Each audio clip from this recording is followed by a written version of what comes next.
데살로니가전서 5장 보시겠습니다. 데살로니가전서 5장.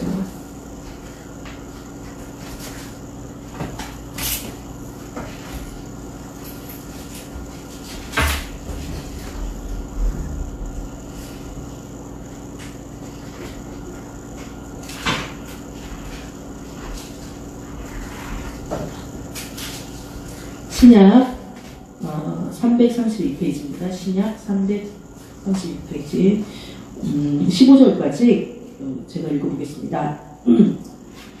5장 1절부터 읽게요. 형제들아, 때와 시기에 관하여는 너에게 쓸 것이 없음은 주의 날이 밤에 도둑같이 이를 줄을 너희 자신이 자세히 알기 때문이다.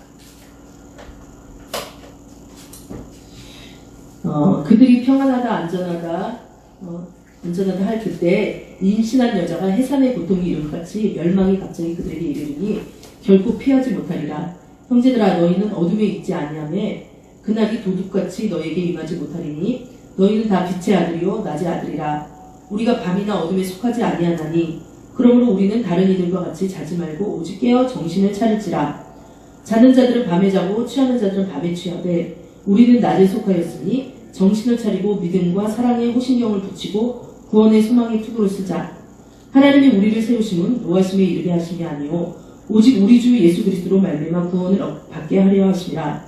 예수께서 우리를 위하여 죽으사 우리로 하여금 깨어 있든지 자든지 자기와 함께 살게 하려 하셨느니라. 그러므로 피차 권면하고 서로 덕을 세우기를 너희가 하는 것 같이 하라. 아멘. 여기까지 하겠습니다. 오늘 말씀의 주제는 타협할 것인가 어린 양을 따라갈 것인가 라는 주제로 같이 나눠볼까 합니다. 5장 1절에 바울이 지금 이 편지를 데살로니가 교인들한테 쓰고 있는 편지입니다. 이것은 여러분들이 알다시피 바울이 2차 전도를 시작하면서 아시아 쪽에 있는 또 그것을 거쳐서 데살로니가 교회를 한 3주 정도 지나서 이렇게 복음을 전했다고 합니다. 근데 유대인들에게도 복음을 전했지만 특히 유대인이 아닌 이방인들한테 복음을 전했다고 해요. 그래서 데살로니가의 이 교인들은 아주 뜨겁게 그 복음을 받아들였고 교회가 세워지고 굉장히 이렇게 주님 앞에 뜨겁고 신실한 이 교회였다는 것입니다. 그런데 이 데살로니가 교회는 다른 교회와 마찬가지로 여러 가지 그 당시에 있던 여러 가지 문제들이 있었어요. 그것은 이단 사설이 횡행했고 그 다음에 우상의 재물을 먹느냐, 음행의 문제, 여러 가지 문제가 있었는데 바울이 그 고린도 교회, 헬라 지방의 고린도 교회에 오면서 이제 그 얘기를 듣고 데살로니가 교인들이 바울을 보기를 원한다라는 얘기를 들으면서 그래서 이 얘기를 쓴 것입니다. 그래서 데살로니가 전서 후서는 바울의 사역 초기쯤에 썼다라고 보면 됩니다. 그런데 이제 이 5장에 쭉 써놓고서는 말을 하고 있어요. 뭐라고 얘기냐면 형제들아, 때와 시기에 관하여는, 왜냐면은 너희에게 쓸 것이 없으면, 여러분들 이때도요 사실은요 굉장히 이단과 사설이 이렇게 이 판을 치는 그러한 이때 세상이었어요. 그리고 이때 그런 문화들도 굉장히 많이 발달을 했던 때인 거죠. 그래서 그러한 것에 대해서 얘기를 해줘야 되는 것입니다. 형제들아, 때와 시기에 관해는 너희가 쓸 것이 없음은, 그러니까 사람들이 얘기를 했겠죠. 언제 주님이 오신다, 어느 때 오신다, 추측하고 막 이렇게 몇 시에 오신다 이렇게 난무했죠. 우리나라도 기독교 100년사에서 계속 이러한 이단들이 우리 주변에 있었습니다. 뭐 몇 시에 온다, 언제 온다. 저도 1992년에 모 성교회에 다미 성교회라고 그 성교회에서 예수님이 재림을 할 것이다 라고 친구가 이제 거기에 빠졌어요. 그래서 제가 그 친구를 구원한다고 젊은 객기에 제가 거기 가가지고 같이 이제 있었던 적이 있습니다. 정말 그들이 정말 그때가 언제였는지 알는데 기억이 안 나요. 1992년 며칠이었던 것 같아요. 그 영시에 이제 온다고 흰 옷을 입고 막 기도를 하고 정말 그들이 막 거기서 막 방언도 해요. 그리고 막 부르짖 기도하고 울고불고 회개하고 난리가 났습니다. 왜? 본인이 이제 들림 받으려고 이제 주님이 이제 재림하면서 오시면 이제 휴거된다 이런 마음을 가지고 그들이 그 때와 시기를 결정해놓고 이렇게 있었던 것입니다. 그럼 왜 그러면은 그때 다미 성교에 있는 그 많은 분들이 이 데살로니가 전서 5장 1절의 말씀을 생각하지 못했습니까? 우리가 이단인지 아닌지 구별하려면 이 말씀을 따라서 신비한 거는 굉장히 여러 종류가 많기 때문에 구분하기가 굉장히 힘듭니다. 왜냐면 신비한 것에 대해서는 바울도 이 성경이 쓸 것이 많지만 내가 다 쓰진 않겠다. 왜냐면 굉장히 신비한 것은 개인적인 하나님의 개인에 따라서 달리 주시는 거기도 하고 또 어둠의 세력이 틈타는 것도 많기 때문에 이 분별하기 힘들지만 다른 것들 있잖아요. 굉장히 이렇게 현실적으로 나타나는 것에 대해서는 이 성경이 다 있는 거예요. 그런데 이제 사람들이 왜 인간이 되냐? 때와 시기에 관해서 말을 하기 때문에 이제 인간이 된 거예요. 물론 이제 무화과 나무가 잎이 연해져지는 것을 보고 지금이 어느 때인지 알라라고 주님께서 그 옆을 지나면서 말씀하셨지만 그것은 지금이 이 시기구나. 말세지말이구나. 예를 들어서 12시가 정오라면 12시 뭐 5분 전이구나 10분 전이구나 출근할 수 있어도 12시야 라고 얘기할 수는 없는 거예요. 그래서 거기에 대해서 이제 얘기를 해요. 때와 시기에 관해서는 너희가 쓸 것이 없다. 내가 그거에 대해서는 왜 쓸 것이 없냐. 주의 날이 밤에 도둑같이 이룰 줄을 너희가 자신이 자세히 알기 때문이다. 이제 이 얘기는 뭐냐. 주의 날이 밤에 도둑같이 이룰 줄을 너희 자신. 이것은 무슨 얘기를 말해요? 도둑같이 임한다라고. 주님께서 때와 시기에는 말하지 않지만 임하는 거예요. 우리가 굳이 주님이 때를 말하지 않아도 지금 코로나 사태를 보면은 어떻게 할 수가 있어요? 도둑같이 임한 것입니다. 어떤 사람한테는 도둑같이 임했어요. 왜냐면 어떤 나라에 이제 우한에서 이제 처음 발생했을 때는 그것이 나의 일이 아니라고 생각하고 어떻게 했어요? 다른 저 유럽 국가에서는 먹고 마시고 떠들고 시집가고 장가가고 했습니다. 마태복음 말씀처럼. 근데 그것이 그러니까 그러고 있는데 갑자기 아시아 쪽에 한국까지 쭉 퍼졌잖아요. 그러니까 와 저 아시아 민족들 막 배척하고 핍박하고 막 인종차별하고 막 했죠. 그러고서 자기네는 또 먹고 마시고 했으니 굉장히 자기네는 아니말주의 알았는데 어느 날 보니까 옆에 사람이 죽어나가는 거예요. 그러면 이건 뭐예요? 도둑이 온다는 것을 알면은 누가 우리한테 도둑이 올 거야. 몇 날 몇 시에 올 거야. 라고 얘기를 해서 우리는 어때요? 도둑이 올 그때를 예비해서 다 방패를 만들고 막 몽둥이를 들고 때려잡으려고 하고 있겠죠. 그런데 그것을 모르고 그들은 다 빗장을 풀고 그죠? 네. 안전수칙도 지키지 않고 그러고 있었어요. 그러니까 도둑과 같이 뭐가 있었어요? 코로나가 있었어요. 그러니까 어떻게 돼요? 그들이 아주 뭐 그 도둑한테 당한 것처럼 코로나한테 엄청 많은 지금 유럽 국가들과 이제 지금 그것이 어디로 넘어가고 있다고 해요. 네, 남미랑 저 아프리카 쪽, 아랍 쪽으로 넘어가고 이미 뭐 아랍의 이란도 많이 번지 상하지만 이제 막 그렇게 넘어가고 무슨 코로나가 이게 완전히 그냥 딱 이제 또 근데 그들이 어떻게 하고 있었어요? 평안하다, 안전하다. 그렇게 하고 있어. 우리는 평안해, 우리는 안전해. 왜냐면 우리 유럽 사람들은 달라. 아시아 쪽하고 달라. 평안하다, 안전하다 했어요. 네. 그랬더니 어떻게 됐어요? 임신한 여자가 해산의 고통이 있는 거지. 임신한 여자들이 맞잖아요. 임신하신 분들은 알지만 그냥 뭐 이렇게 애기 데리고 막 이렇게 가는데 그냥 이렇게 괜찮아요. 이 초기 이 진통이 좀 있긴 있어요. 초기 진통이 있긴 있는데 사실은 해산할 만큼 그런 진통은 아니거든요. 그런데 이제 그런 것처럼 그런 초기 진통이 있을 때 깨달아야 되는데 갑자기 이제 해산이 확 오는 사람이 있는 거죠. 그죠? 사실은 갑자기 해산은 오지 않습니다. 여기는 그렇게 이제 바울이 그렇게 뭐 아이를 안에서 그렇게 얘기를 했는지 모르지만 갑자기 저기 해산 고통이 오지 않아요. 오기 전에 몇 시간 혹은 하루 전부터 이 가진 진통이 먼저 온다는 것이에요. 그러면은 무화과 나무잎이 연해지듯이 깨달아야 되는 거예요. 이 세상에 가는 모든 것들을 통해서 깨달아야 되는 거예요. 동성애가 온 전 민족의 선진국들을 통해서 합법화 됐을 때 주님 오실 그날이 가까웠다는 걸 깨달아야 되는 거예요. 또 이 우리나라 뉴스만 봐도 뭐예요? 어저께도 그제도 저도 블로그에 올렸지만 한 어머니가 어떻게 했어요? 계모라는 얘기는 하고 싶지 않아요. 왜냐면 저기 새엄마래도 엄청 잘 키워주는 사람도 있기 때문에 계모라고 쓰는 것은 저는 원하진 않지만 양육자가 어떻게 했어요? 9살 난 아이를 그죠? 40cm 세로 40cm 가로 뭐죠? 몇 cm 아주 구부려서 들어갈 만한 그런 거기 가방에다 넣고 닫아가지고 7시간 만에 아이가 죽는 도대체 이게 아무리 그 옛날 이게 뉴스가 안 났다고 하더라도 이러한 끔찍한 사건이 정말 어떻게 이렇게 한 달 걸려서 아이들이 터져서 죽는 사건이 일어나냐고요. 진짜 이게 인간이 이렇게 독할 수가 있고 악독할 수가 있냐고. 자기 하나 편하자고 아이를 그렇게 할 수가 있냐고.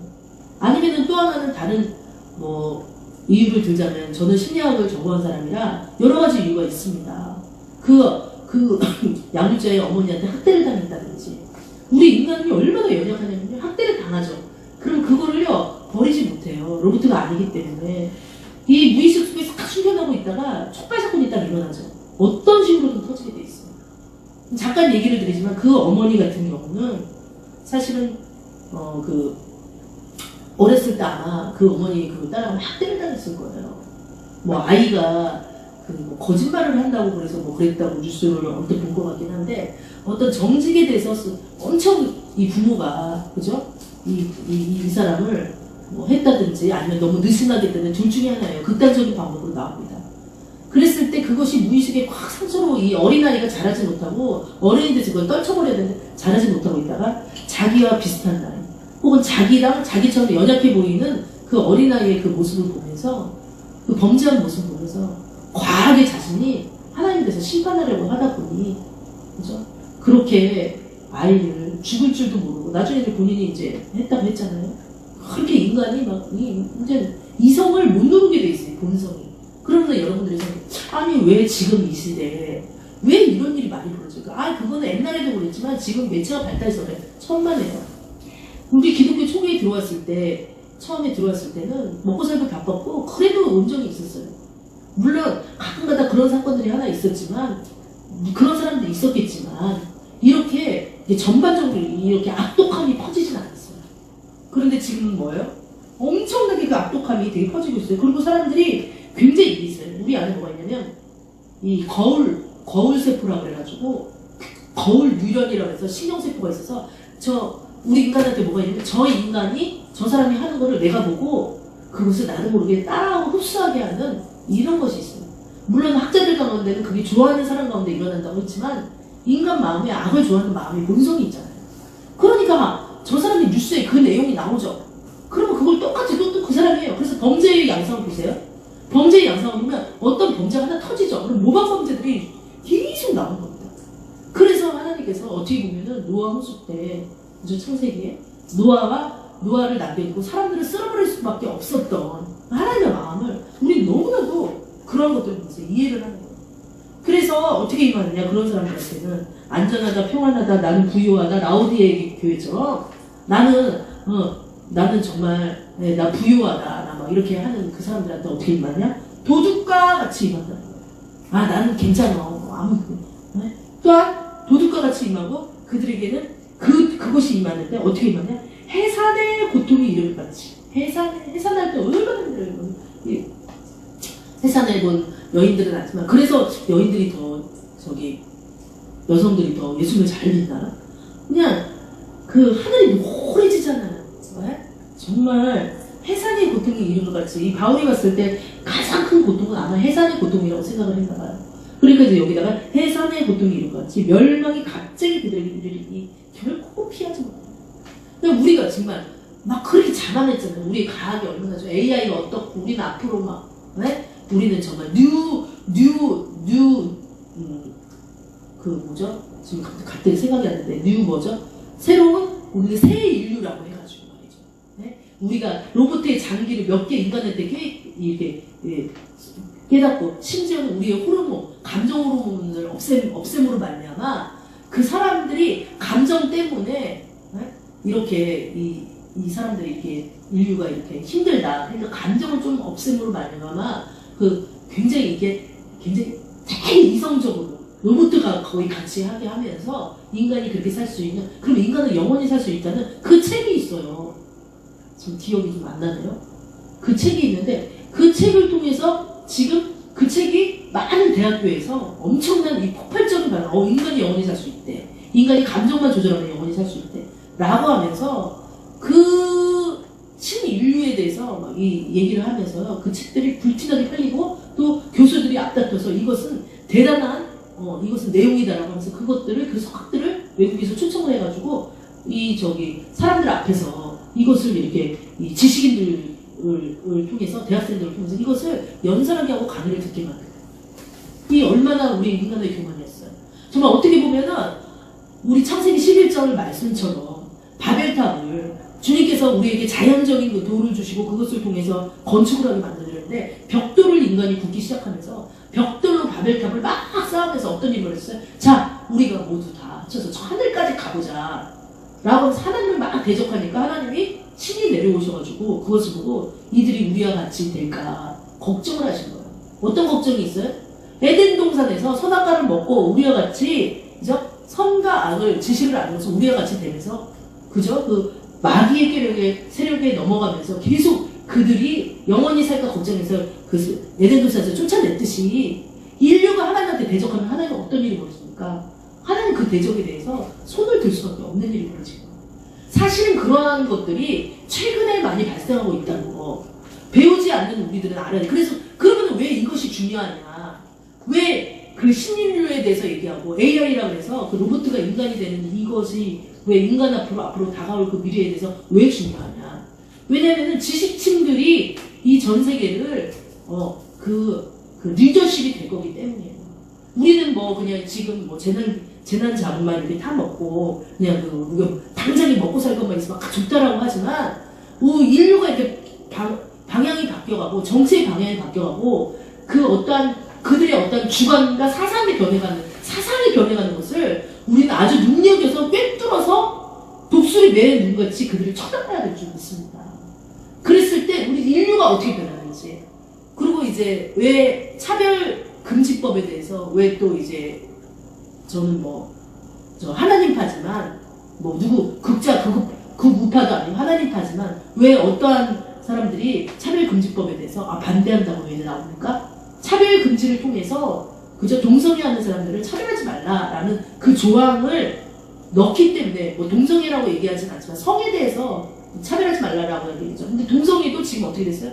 그냥 동성애 그 주민등록 번호를 그저 수술만 하면은 그저 1번이 2번 되고 2번 1번 되고 이제 요즘 애들은 이제 2000년대 애들 3번 4번 이러던데 앞에 자리를 번호를 바꿔줘서 인간 스스로가 사람을 갖다가 너 이제 여자야 땅 재판하면서 법원에서 허락하면 여자가 남자 되고 남자가 여자 되는 지금 세상에 우리가 살고 있다는 것을 알면서 얼마나 이 심각한 세상에 살고 있냐. 하나님께서 만드신 창조한 인간 자체를 남자 여자를 성을 확 바꿔버리는 이 세상에 우리가 살고 있다는 것조차 우리는 정말 두려움을 느껴야 될 줄 있습니다. 그런데 4절에 뭐라고 했어요? 형제들아 너희는 어둠에 있지 아니하며 그날이 도둑같이 너에게 임하지 못하리라. 아까도 이제 아이벤 여인에 대해서 얘기했듯이 사실은 해사는 고통이 갑자기 되진 않죠. 전조증상이 있다는 거예요. 우리가 중학생이나 고등학생 간혹 가다가 그 임신부들이 학교 화장실에 아이를 냈다. 그들은 정말 무지해서 그렇잖아요. 이 어떤 그 성에 대해서도 모르고 아이를 낳는 그런 것들도 전혀 모르고 있다가 그죠? 그렇게 이렇게 아이를 그냥 해산을 보통 확 임하는 것이지만 사실은 아이를 낸 사람은 아는 거예요. 그것이 그냥 갑자기 임하지 않는다는 거라는 거예요. 어느 날 그죠? 그날이 도둑과 같이 너에게 임하지 못하리라. 근데 어떤 사람들한테 도둑같이 임하지 않냐? 이것이 우리 믿는 사람들한테 중요한 거죠. 어떤 사람에게는 도둑과 같이 몰래 임하는데 어떤 사람한테는 왜 도둑과 같이 임하지 않냐? 그럼 도둑과 같이 임하지 않게 우리가 예방을 하려면은 그것을 대비를 하려면은 우리는 어떻게 해야 되냐라는 것을 이 데살로니가 전서 5장을 통해서 저희들은 알아야 될 점이 있습니다. 그럼 어떻게 해야 되냐? 자, 뭐라 그러냐? 너희는 다 빛의 아들이요 낮의 아들이라. 우리가 밤이나 어둠에 속하지 아니하고 6절에요. 그러므로 우리는 다른 이들과 같이 자지 말고 오직 깨어 정신을 차리라는 거예요. 다른 거 없어요. 정신 차려 이거예요. 예전에 제가 막 이제 중학교 때 그 다음날 시험이었는데 밤에 잠을 잔 거예요. 왜냐면 너무 막 밤을 샜어요. 공부 좀 잘 좋은 점수 맞으려고. 그랬더니 이제 완전히 이제 그 시험 보러 가야 되는데 잠에 취했어요. 그래서 우리 엄마가 내가 막 일어나라고 깨웠는데 안 일어나니까 어떻게 했어요? 정신 차리고 뺨을 막 빨대를 후딱 때리 엄마한테 맞은 건 한 번도 없는데 그때 뺨 때리라고 확 맞아본 거예요. 뺨쫙 아주 뒤에 정신 번쩍 드는 거예요. 근데 정신 차리라는 건 뭐예요? 그죠? 정신 번쩍 들여라 이 얘기예요. 제발 좀 정신 좀 차리라 이거예요. 예. 그럼 어떻게 정신을 차릴 거냐? 그 뒤에 이제 쭉 나와 있죠. 자는 자들은 밤에 자고 취하는 자들은 밤에 취하되 이들은 몰라요. 그냥 눈이 가려져 있고 귀가 막혀 있어가지고 성령이 얘기하는 소리를 못 들어요. 지금은요 성령이요 굉장히 강력하게 역사합니다. 그래서 왜냐면요 지금 말세지 말이기 때문에 지금 이와 같은 죄들 있잖아요. 아까도 말씀드렸지만 아이를 학대해서 죽여버린다든지 여자를 성폭행해서 토막살인 한다든지 남자가 여자를 죽이고 옛날엔 남자가 여자를 죽이는데 이제 여자가 남자 막 죽이죠. 그런 세상에서 어떻게 해야 되나 정신을 차리는데 낮에 속하였기 때문에 8절에요. 정신을 차리고 믿음과 사랑의 호신경을 붙이라. 이거예요. 호신경을 믿음과 사랑의 호신경. 호신경은 뭐예요? 가슴을 보호하는 갑옷의 한 부분을 가리킨다라고 했어요. 그러면 갑옷은 어때요? 갑옷은 누가 이렇게 돌을 던져도, 그죠? 활을 쏴도 그 당시에 갑옷은 이 튕겨 나가는 거예요. 갑옷은 로마 군대 그 갑옷은 이 그 방패는 머리부터 발끝까지 아주 굉장히 방패가 크다고 하는데, 뭐 갑옷은 아니지만 그런 방패를 했을 때 뭐 화살이 오면은 그 우리 뭐 그 영화에도 보면 알잖아요. 다 튀겨나가잖아요. 그런 것처럼 이제 또 호신경을 여기다 딱 붙이라 이거예요. 호신경을 붙이면 어떤 일이 벌어집니까? 호신경 붙이면은 어떠한 밤에 자는 자들과 어떠한 밤에 취한 평안하다 안전하다는 자들이 자꾸 얘기하는 거에 대해서 우리가 말려들지 않는다는 거예요. 지금은요 막 그들이 얘기해요. 안전해 평안해 우리 괜찮아. 그렇지? 우리는 지금 자자자자야 취한 자체 먹고 마시다 막 이러잖아. 그거에 대해서 우리가 어떻게 대응해야 되나. 믿음과 사랑의 호신경을 보죠. 믿음을 가져라. 일단 믿음을 가져라. 그죠? 예수께서 부활하시고 나서 그 제자들을 찾아갔을 때 어떤 일이 벌어졌어요? 그 다시 살아나셨을 때 십자가에 못 박히고 그 다른 제자들만 믿었는데 누가 못 믿었어요? 도마가 못 믿었죠. 나는 예수를 내 손에 그 옆구리 찔린 차는 옆구리라고 그 손가락에 내가 손을 넣어야지 알겠다고 얘기를 했잖아요. 그렇죠? 그래가지고 예수님께서 그 불쌍한 그 아직 성령 시대가 아니기 때문에 충분히 이해를 하신 거예요. 그래서 봐서 야 해봐라 그래가지고 그리고 이제 내가 예수인지 알겠나이다 이렇게 됐잖아요. 그러니까 예수님께서 뭐랬어요? 보지 않고 믿는 자는 복되겠다고 그랬거든요. 그러면은 오늘날에 왜 보는 자는 그러면은 별 복되다고 얘기해? 아 보니까 너 복돼 왜 이렇게 얘기 안 하셨을까요? 왜냐면은 인간의 이 시각, 이 보는 것이 금방 사라져요. 우리가 처음에 예수 믿었을 때 첫사랑을 마음에 품고 주님 막 이러다가 막 신비체험도 막 하죠 처음에는. 그러다가 인간은 금방 까먹고 다시 세상으로 나가는 사람 되게 많잖아요. 그와 같이 보는 거는 별로 그닥 크게 인간한테 영향을 미치지 못한다는 거예요. 근데 보지 않고 믿는 자는 복되다라고 했어요. 그런데 뭘 믿어야 되냐? 예수 그리스도가 살아계신 거 우리를 끝까지 붙들어주고 그분이 택하신 백성에 대해서 끝까지 주님께서 놓지 않음을 믿어야 되는 거예요. 그러면 그 믿음을 가지고 사랑의 호신경을 붙이라는 거 이건 뭐예요? 우리를 핍박하고 날씨가 될수록 경건하게 살고자 하는 자는 더 박해를 받으리라 이런 말이 있듯이 막 경건하게 살고자 하는데 주변에 여러 가지 것들을 박해를 받는 거예요. 사실은 박해라는 게 뭐 북한처럼 막 예수 믿는 사람을 총살하고 갔다가 막 아우지 탄광에 옛날처럼 막 이렇게 그것도 박해겠지만 오늘날 박해는 뭐가 박해예요? 지금 이런 환경이 박해예요. 지금 이렇게 예수 믿기 힘든 환경이 박해예요. 지금 세상의 이 모든 이 환경이 우리를 계속 예수 못 믿게 그쪽으로 끌고 가는 이 환경 자체가 박해예요. 그럼 우리는 여기서 뭘 믿음을 가져야 돼요. 믿음을 가지려면 어떻게 해요? 경건의 연습을 해야 되는 거예요. 경건의 연습은 어떻게 해요? 정해진 시간에 기도를 하고 무시로 기도를 하고 또 성령이 소멸하지 않도록 성령의 역사 가운데서 주의 복음을 예비한 평안의 에베소서 6장의 말씀처럼 평안의 신발을 신고 나가서 복음을 전해야 되는 거예요. 근데 복음 전하기 힘들다. 그러면 뭐 블로그라도 다른 방법으로 얼마든지 복음 전할 수 있는 방법들이 있어. 근데 지금 복음 전하기 굉장히 힘들다. 뭐 그렇다 할지라도 되도록이면 하나님께서 나의 이 작은 믿음조차도 어떻게 사용하는지를 원하면서 그 작은 믿음, 한 달란트도 있는 작은 믿음조차도 하나님께서 내가 이렇게 하나님 일에 그래도 유익하게 해야지 라는 것을 하나 앞에 드리면서 올라가야 돼. 최소한 예배 드리는 사람, 최소한 하나 앞에 나가고자 하는 그 마음은 변하지 말아야 된다는 거예요. 그래서 그 믿음을 가지고 나가야 되는 거예요. 우리가 다니엘서 6장에 보면 다니엘이 어떻게 했어요? 지금 나라도 다 망했어요. 네? 그리고 이제 막 바벨론으로 다 끌려가고, 그죠? 바벨론 왕이 됐다가 이제 나중에 페르시아 그때까지 이제 다니엘이 살아있지만, 근데 바벨론 완전히 우상숭배가 있는 곳에서 어떻게 했어요, 다니엘이? 하루 3번. 그죠? 이스라엘 그쪽을 보고서는 예루살렘 쪽으로 기도를 해요. 그러니까 경건의 평소에 연습이 있었기 때문에 이게 가능하지. 정말로 우리 앞에 나타나가지고 경건의 연습도 없이 평소에 예배도 안 드리고 기도도 안 하고 성령을 인정도 안 했던 사람이 갑자기 이제 어느 날 이제 막 와가지고 666 얘기 우리 많이 하잖아요. 요한계시록에 666이라. 그죠? 이 666을 받지 않는 사람은 사고 팔고 할 수 없다. 경제적인 거 확 묶어버리는 시대가 온다는 거예요, 이제 앞으로. 이게 666이 뭐라는 의견을 떠나서 이 666이 초기의 정부에서 이것을 너무 받아야지 물건을 살 수 있어라고 했을 때 우리가 평소에 경건의 연습도 안 하고 정말 믿음은 나가지도 않고 사랑의 호신경도 여기다 붙이지 않고 있던 사람은 어떻게 돼요? 막 다니엘처럼 막 완전히 그 식민지 그로 있으면서 그 나라에 무서운 바벨론 나라에 가가지고 뭐 3번 이렇게 밖에 그 예루살렘 보고 기도할 수 있어요? 절대 그거 안 돼요. 경건의 연습이 있어야 돼요. 그래서 주의를 지키라고 하는 거고, 그래서 예배를 이 땅에서 이 교회를 예배를 왜 사수하려고 하느냐, 그렇게 욕을 얻어먹으면서도 왜 예배를 사수하려고 하느냐, 사실 그때를 위한 거예요.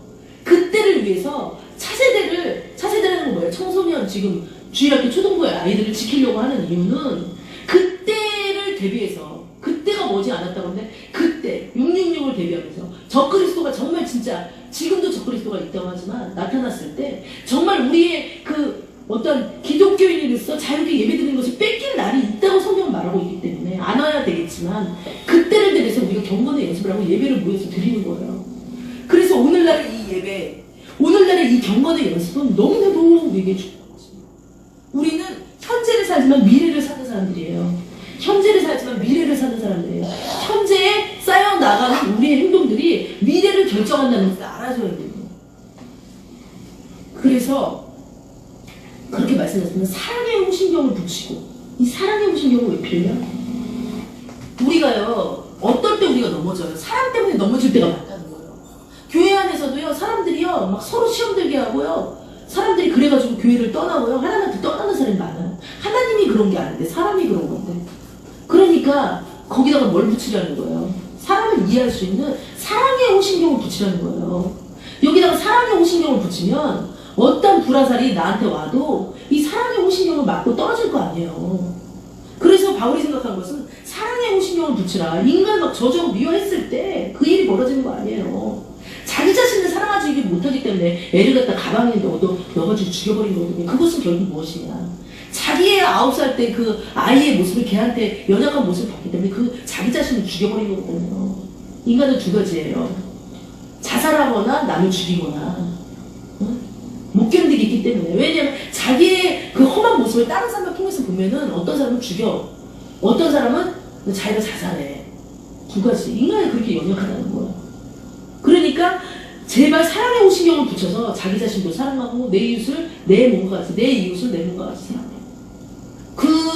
그 양육자가, 아이를 주인 양육자가 예수를 좀 더 깊이 알았다면, 헛다리로 교회 다니면서 깊이 알았다면 그 아이를 미워하는 그 아이를 붙들고 기도를 했겠죠. 자, 그리고 구원의 소망의 투구를 쓰자. 우리가 영영 여기서 살 거 아니잖아요. 저는 작년에도 언니가 이제 소천하는 걸 봤다라고 얘기를 했는데, 구원의 소망의 투구를 쓰자. 우리의 소망을 이 땅에 두면요, 너무 비참한 거예요. 왜냐면 잘난 사람들이 너무 많은 거예요. 우리가 예전에는요, 절대 비교라고 해가지고 막 굉장히 막 못 먹고 못 사는 사람들이 많고, 그 다음에 잘 먹고 잘 산다 이런 거 비교했지만, 지금은 상대 비교라고 해서 다 잘 먹고 잘 사는데 또 거기서 더 비교를 해요. 그리고 언론과 매체는 그걸 다 부추겨요. 오, 막 큰 집에 산다면, 오, 막 그거 막 매체에서 막 매체에서 나온 걸 모든 진리라고 생각해요. 그래서 지금은 매체도 골라서 봐야 돼요. 왜? 그 매체에서 계속 자극적이에요. 사람들의 눈을 끌고 돈을 벌어야 되기 때문에. 방송국이 사람들이 안 보면 돈을 못 벌거든요. 방송국이 뭐 다 좋은 줄 아세요? 그들이 막 광고를 통해서, 그 수익을 통해서 배를 불려가고 그 사람들을 다 먹이잖아요. 그러니까 사람들의 눈을 끌어야 되기 때문에 더 자극적이고 더 상대 비교를 할 수 있는 것들을 계속 이렇게 내보낸다는 거예요. 그것에 대해서 우리가 눈이 뜨여서, 아, 이게 매체가 다 정답은 아니구나라는 것을 알아요. 근데 교회 안에 그 매체의 영향으로 그런 것들이 굉장히 많죠. 그래서 우리는 구원의 소망의 투구를 못 쓰게 만드는 거예요. 구원이 굉장히 아무것도 아닌 것 마냥 떨어뜨리게 만드는 거예요. 구원이 어디서 떨어졌냐, 첫사랑이 어디서 떨어졌냐.